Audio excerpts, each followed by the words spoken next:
اتوار مولا عباس اس طرح سے علمداری کے فرائض انجام دیے کہ جب بھی 10 محرم سے سن 61 10 محرم سے تا قیامت علمدار کا ذکر ہوگا تو ذہن برجستہ مولا عباس کی طرف مبذول ہو جائیں گے ہم عزاداران امام حسین.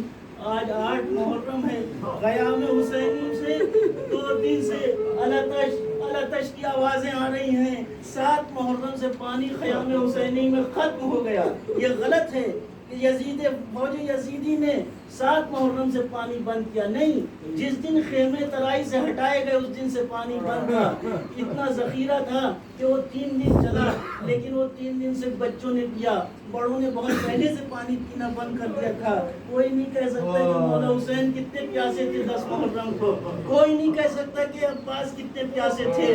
امام حسین جب عصر عاشور کا بازار گرم ہوا, ایک ایک کر کے جانے لگے. پہلے اصحاب گئے, پھر انصار گئے, کبھی زہیر کا لاشا آیا, کبھی سعید کا لاشا آیا. آج جب اصحاب و انصار ختم ہو گئے, شہادت کا جام پی چکے, تب عزیزوں کی باری آئی. کبھی اون و محمد کے ننھے ننھے لاشے آئے, کبھی قاسم کا پامال لاشا آیا.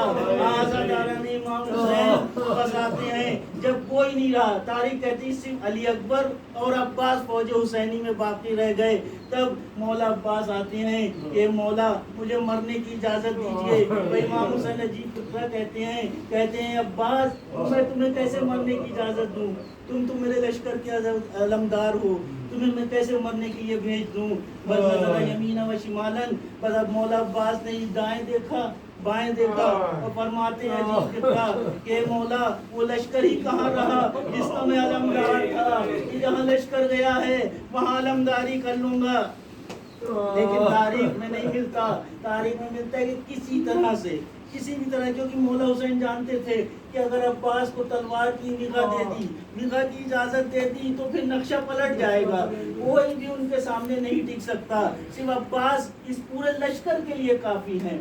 کسی طرح سے اجازت نہیں مل رہی تھی. ویسی اسنا میں قیام حسینی سے بچوں کی آوازیں الاتش بلند ہونا شروع ہوئی. امام حسین نے مولا عباس کو خیموں کی طرف متوجہ کیا. اے عباس, اگر تم نے مرنے پہ کمر باندھی ہے, اگر تم بھی ہمیں چھوڑ کے جانا چاہتے ہو تو ان بچوں کے لیے پانی کی کچھ سبیل کر دو. تو مولا عباس سمجھ گئے کہ حسین اب مرنے کی اجازت نہیں دیں گے, مجھے پانی کا انتظام کرنا پڑے گا. آتے ہیں خیمے میں, آتے ہیں, سکینہ کو بلاتے ہیں. سکینہ سے کہتے ہیں کہ لاؤ اپنا مشکیزہ لاؤ, میں پانی لینے جا رہا ہوں. بچی آتی ہے, مشکیزہ ہاتھوں میں دیتی ہے, مشکیزے کو علم میں باندھتے ہیں. ابھی چاہتے ہیں کہ خیمے سے باہر آئیں, لیکن بچی کمر میں لپٹ جاتی کہ چچا عباس آپ تو کہہ رہے تھے کہ میں پانی لینے جا رہا ہوں. عباس کہتے ہیں ہاں میں پانی لینے جا رہا ہوں. بچی کہتی ہے کہ تلوار کیسی بغل میں حمائل ہے. بس تلوار کو کھولتے ہیں, بچی کے حوالے کرتے ہیں. ایک چھوٹا سا نیزہ لے کے اس پہ وفادار پہ سوار ہوتے ہیں. چاہتے ہیں کہ گھوڑے کو مینیج کریں. کبھی پیچھے سے گھوڑے کی ٹاپوں کی آواز آتی ہے. پلٹ کے دیکھا تو حسین جو ہے وہ چلے آ رہے ہیں. گھوڑے سے اترتے ہیں, کہتے ہیں کہ مولا آپ نے تو اجازت دے دی. کہتے ہیں کہ اپنے علم کا پرچم ذرا نیچے کرو. بس نیچے کرنا تھا کہ مولا حسین نے انگلی سے کچھ لکھا. اس پہ لکھا ہوا تھا نصر من اللہ فتح قریب. امام نے لکھا انا للہ و انا الیہ راجعون. جاؤ عباس پانی کی سبیل کرو. تاریخ کہتی ہے کہ مولا عباس کا آنا, وہاں سے سوار ہونا سب نے دیکھا, لیکن کس طرح سے ترائی میں پہنچے اور کس طرح سے قبضہ کیا وہ کسی نے نہیں دیکھا. تو تاریخ کہتی کہ چشم زدن میں گھاٹ پہ قبضہ ہو گیا. آتے ہیں, لیکن اب 3 دن کی سوکھی ہوئی مشق تھی. کچھ وقت لگا. پانی میں تر کرتے ہیں. پانی میں تر کرنے کے بعد مشکیزے کو بھرتے ہیں. چاہتے ہیں کہ گھوڑا, تاریخ کہتی ہے کہ چلو میں پانی لیا اور پینے کا قصد کیا. یہ کیسے ممکن ہو سکتا ہے؟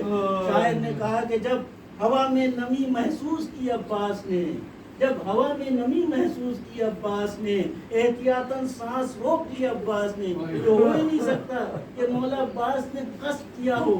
ہاں یہ ہو سکتا ہے کہ چلو میں پانی لے کے دکھایا ہو کہ اے فوجی اشقیا دیکھو ہمارا آج گھاٹ پہ قبضہ ہو گیا، تم نے ہمیں پانی سے روکا تھا، ہم نے پانی پہ قبضہ کر کے دکھا دیا. ارے جس کے گھوڑے چاہا کہ گھوڑا پانی پی لے لیکن گھوڑے نے منہ پھیر لیا، تو جس کا گھوڑا پانی نہ پیے تو مولا عباس کیسے قصد کر سکتے پانی پینے کا. عزاداران امام حسین، بس جس نے جو لیدر کی مشق ہوتی ہے، جو لیدر کی مشق ہوتی ہے جب سوکھ جاتی ہے تو اس کو تر ہونے میں بہت ٹائم لگتا ہے، بہت وقت لگتا ہے، اور اس مشق کو بھی کافی وقت لگا تر ہونے میں، اور تر ہونے کے بعد وہ مشق بھری گئی. اب جو مشق شانے پہ رکھتے ہیں، چاہتے ہیں کہ واپس چلیں، تو آنے میں جو ہے وہ ڈھال تھی، آنے میں جو ڈھال تھی، اب واپسی میں وہ چڑھائی ہے، تو چڑھائی سے چڑھ کر ترائی سے چڑھائی پہ جانا ہے.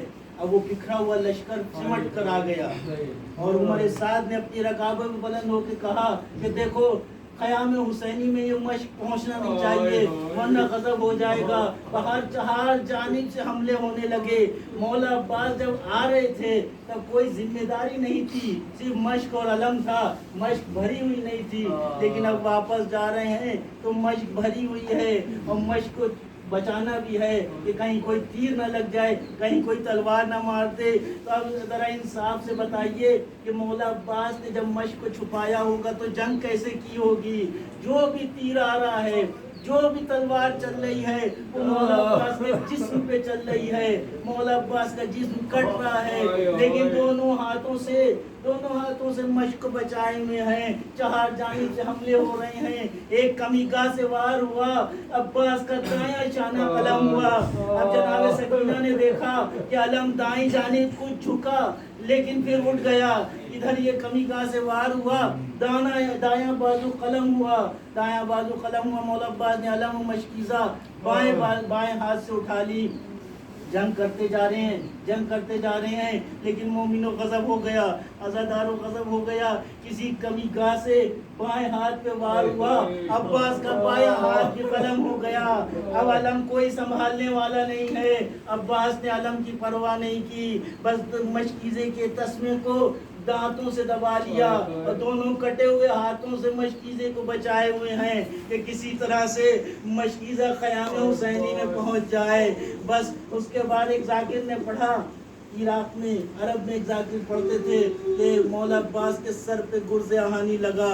تو ایک عالم نیچے بیٹھے ہوئے تھے، انہوں نے کہا کہ ضعیف روایتیں نہیں پڑھا کرو، کیونکہ یہ ضعیف روایت ہے کہ عباس بہت طول قامت تھے، بہت بلند قامت تھے، اور اس کے بعد وہ گھوڑے پہ بیٹھے ہوئے تھے. اس طرح سے ممکن ہے کہ ان کے سر پہ گرز لگ سکے.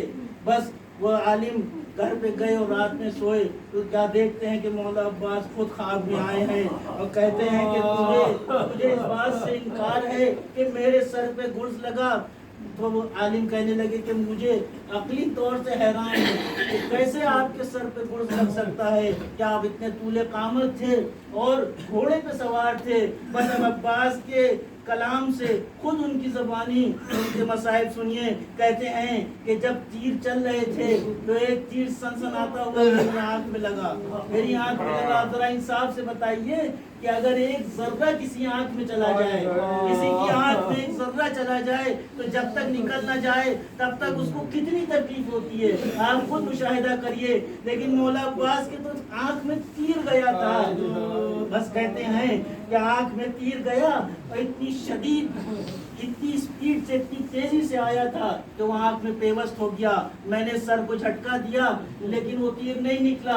اب کیا کرتا، میرے دونوں ہاتھ قلم ہو چکے تھے، کوئی اور طریقہ نہیں تھا. بس آپ نے یہ سوچا کہ کسی طرح سے میں سر کو جھکاؤں اور زانوؤں کے بیچ اس تیر کو پھنسا کے سر کو کھینچ لوں. بھائی یہ کرنے کے لیے جیسے ہی سر کو جھکایا، ایک شقی نے گرز آہنی لے کر سر پہ ایسا مارا کہ عباس کو اڑا کے زمین پہ گرے. جانتے ہیں کہ مولا حسین پہ کیا گزری ہوگی. مولا حسین کو آواز دی کہ مولا غلام کا سلام قبول ہو، اور ادھر امام حسین نے اپنی کمر کو پکڑ لیا. اے عباس علان کسر زہری، تمہارے مرنے سے حسین کی کمر کمر ٹوٹ گئی. بس اب چلتے ہیں. تاریخ کہتی ہے کہ کسی باز کی طرح سے فوج اشقیاء پہ ٹوٹ پڑے. تم سب بھاگنے لگے. تو فرماتے تھے کہ تم بھاگ کے کہاں جاؤ گے, تم نے میرے بھائی کو مارا ہے. وہ کسی طرح سے پہنچتے ہیں. جو لوگ کربلا گئے ہیں وہ یہ تائید کریں گے کہ پہلے کف یمین ہے, پھر اس کے بعد کف یسار ہے, اس کے بعد وہ جگہ ہے کہ جہاں مشق چھدی. لیکن عباس کی جو قبر ہے وہ پیچھے ہے, اس جگہ سے قریب 1 کلومیٹر آگے ہے. وہ کیا ہوا, کیونکہ جب مشق چھد گئی, جب مشق میں تیر لگ گیا تو عباس نے اپنے گھوڑے کو پلٹا لیا تھا کہ اب میں خیام حسینی میں جا کے کیا کروں گا. جو پانی کا وعدہ تھا سکینہ سے وہ پورا نہ ہو سکا. بس امام جو خیمے سے چلے تو پہلے ان کو بایاں بازو ملا, جھک کے اٹھایا, پھر دایاں بازو ملا, جھک کے اٹھایا. آتے ہیں, دیکھتے ہیں کہ عباس خاک و خون میں غلطاں ایڑیاں رگڑ رہے ہیں. بس آ کے سرانے بیٹھ جاتے ہیں, سر کو اپنے زانوں پہ رکھتے ہیں. سر کو زانوں پہ رکھا تھا, عباس نے سر کو ہٹا لیا. حسین نے پھر سے سر کو زانوں پہ رکھ لیا, لیکن عباس نے پھر ہٹا لیا. مولا فرماتے ہیں کہ عباس کیا کوئی تکلیف ہے؟ عباس فرماتے ہیں کہ میں نے دیکھا کہ جب رسول اس دنیا سے گئے تو ان کا سر علی کے زانوں پہ تھا, بابا علی کے زانوں پہ تھا. جب علی اس دنیا سے گئے, بابا علی اس دنیا سے گئے تو ان کا سر بھیا حسن کے زانوں پہ تھا.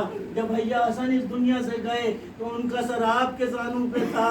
اب میں یہ دیکھ رہا ہوں کہ وہ وقت قریب ہے, یہ لعین آپ کو زندہ نہیں چھوڑیں گے. آپ کی شہادت کے وقت آپ کا سر کس کے زانوں پہ ہوگا؟ مولا نے فرمایا کہ گھبراؤ نہیں, ماں سیدہ فاطمہ جنت سے آ چکی ہے, میرے سر و تن کی جدائی ان کی آغوش میں ہوگی. فرماتے ہیں کہ عباس کچھ وصیت کرو. کہتے ہیں کہ دیکھیے میں سکینہ سے وعدہ کر کے آیا تھا کہ میں پانی لے کے آؤں گا, لیکن میں وہ وعدہ وفا نہ کر سکا. تم میری لاش کو یہیں چھوڑ دیے گا, خیموں میں نہ لے جائیے گا. اور دوسری وصیت یہ ہے, دوسری خواہش یہ ہے کہ جب میں پیدا ہوا تھا کوچ سنبھالا تھا, آپ کے روح انور کی زیارت کی تھی. اب دل یہ چاہتا ہے کہ اس دنیا سے جا رہا ہوں, آپ کے روح انور کی زیارت کر لوں. بھائی امام نے تیر کو نکالا, خون کو پہنچا اور مولا عباس نے مولا حسین کی زیارت کی. مولا حسین نے فرمایا کہ بھیا تم جب سے پیدا ہوئے اس سن و سال میں پہنچے اور آج اس دنیا سے جا رہے ہو, تم نے کبھی مجھے بھائی کہہ کے نہیں پکارا. میری خواہش ہے کہ تم مجھے بھائی کہہ کے پکار لو. کٹے ہوئے ہاتھوں سے امام کے ہاتھوں کو پکڑا, اے بھائی جان خدا حافظ. مولا عباس کی روح قفس عنصری سے پرواز کر گئی. بس اگر مولا عباس کا ذکر نہیں ہوتا تو یہیں پہ ذکر تمام ہو جاتا. مولا حسین علم کو لے کر واپس پلٹتے ہیں, لیکن ایک مصیبت ایسی تھی مولا عباس کی جو امام حسین کے ساتھ شریک ہے. وہ مصیبت یہ ہے کہ مولا عباس کا لاشا بھی خیموں میں نہ آیا اور امام حسین کا لاشا بھی خیموں میں نہیں آیا. تو مولا عباس کا لاشا وہاں پہ چھوڑ کر جیسے ہی امام حسین پلٹے ہیں, ابن سعد نے دیکھا کہ مولا عباس کا لاشا خیموں میں نہ گیا. اس نے کہا آ جاؤ, جس کو علی سے عداوت ہے, جس کو علی سے بغض ہے, یہ عباس ابن علی ہے, یہ عباس کا لاشا ہے. جس کو علی سے بغض نکالنا ہے نکال لے. ہزاروں تلواریں چلی, مولا عباس کا لاشا ٹکڑے ٹکڑے ہو گیا. آپ جب جائیں گے مولا عباس کے روضے میں جائیں گے تو وہاں میوزیم ضرور جائیے گا. میوزیم میں پرانی زری رکھی ہوئی ہے, اتنی چھوٹی سی ہے کہ طفلان مسلم کی زری کے برابر ہے. یہ زری اتنی چھوٹی کیسے ہو گئی؟ ہاں مولا عباس کے لاشے کو ٹکڑے ٹکڑے کر دیا گیا تھا. 12 محرم کو جب اعجاز امامت مولا زین العابدین آئے ہیں تو انہوں نے ٹکڑوں کو جمع کر کے ایک چھوٹی سی لہد کھود کے عباس کو سپرد خاک کیا تھا. واہ عباسا.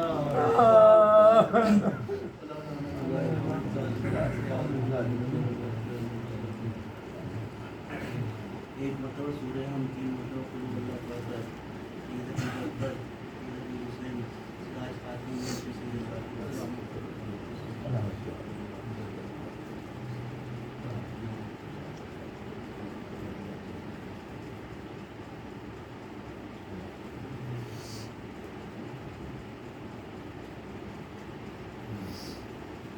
حسین حسین حسین حسین حسین حسین حسین حسین ایسے ہی کھڑا کر حسین دو. حسین حسین حسین حسین حسین حسین حسین حسین